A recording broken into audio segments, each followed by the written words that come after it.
Hey, good people. Tatiana here. Call me T. I just finished up a conversation with someone by the name of Virgil Berry. He has a platform here on YouTube. Go ahead and check it out. But the conversation was based on the state of the relationship between the black man and the black woman.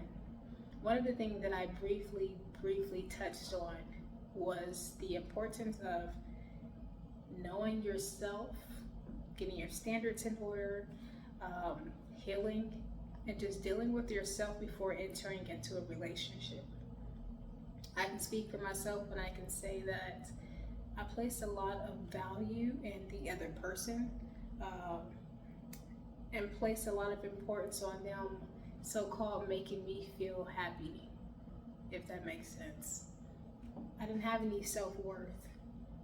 I didn't have any values coming into the relationship, or at least I put them to the side. I put my standards to the side, and I kind of lowered myself.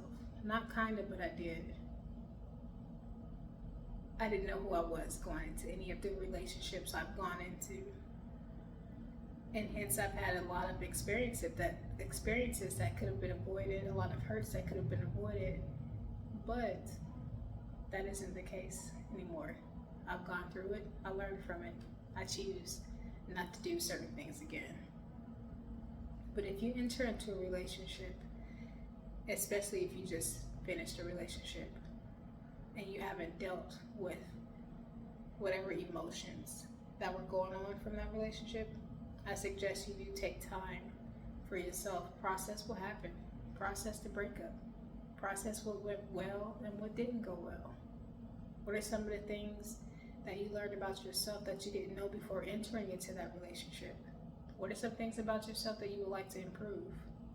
What are some of the things that your boyfriend or girlfriend told you about yourself that you didn't know about yourself before? What was their feedback to you? Are you going to take it into consideration and work on some of those things? Or are you going to keep some things the same?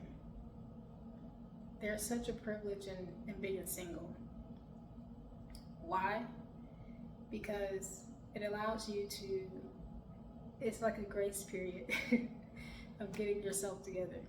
Not saying that once you enter into marriage or a long-term relationship that you're going to be perfect. But singleness allows you the time to square some things away. Allow you to heal by yourself in some aspects. Not necessarily saying isolate yourself. But when you come into a relationship and you're feeling broken, that's a piece of you that's coming into the relationship. When you're coming into a relationship and you're dealing with hurts from childhood, you're bringing that into the relationship, as well as they possibly are as well. Singleness allows you the grace and the time to uncover some of our experiences, to uncover some of the madness, some of the so-called mess, some of the tears that you need to shed and cry. And it's okay.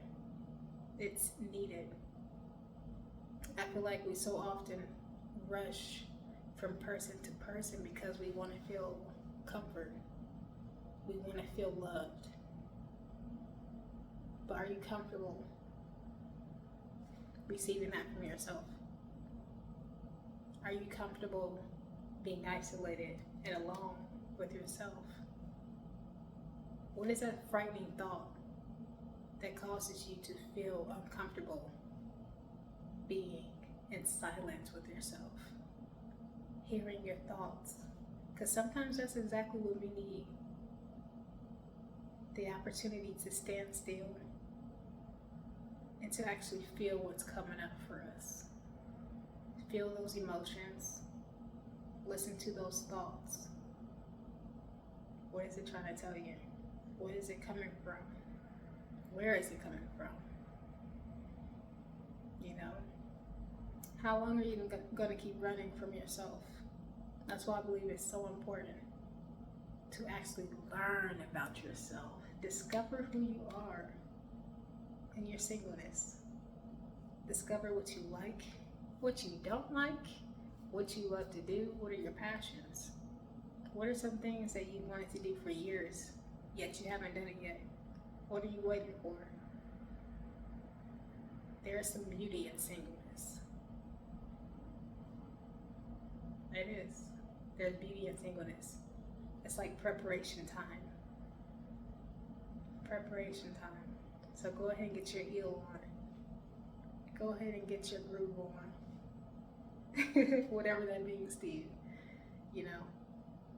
But take some time to get to know yourself.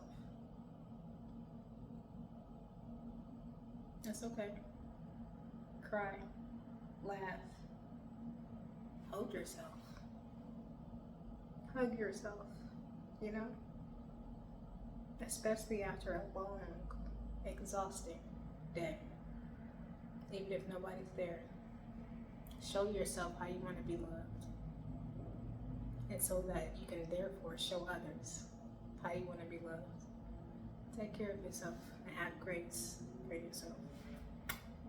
Until next time.